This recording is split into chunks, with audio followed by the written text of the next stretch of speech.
Hello everybody, we're back on this gun model.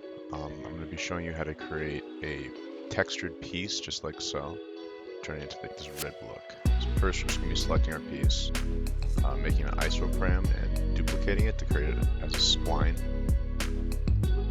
Create a rectangular selection, and then we're going to be using the curve to array tool.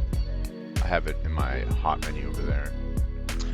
To add hotkeys to your search menu, just press F to access your search menu and then look up whatever you want to add to this layer here. So you can do a control point curve by right clicking and then add to favorites. Now add it to your favorite bar up top.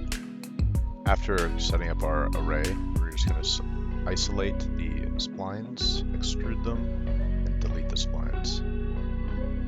We're going to unhide our extruded pieces and boolean them out of our button. I'm going to delete these two selected faces because they look bad and adjust the rest. After that, it's time to add our final bevels. Going in, selecting the edges that I want to bevel. And after that, we are pretty much done. Follow for more videos on plasticity and Blender.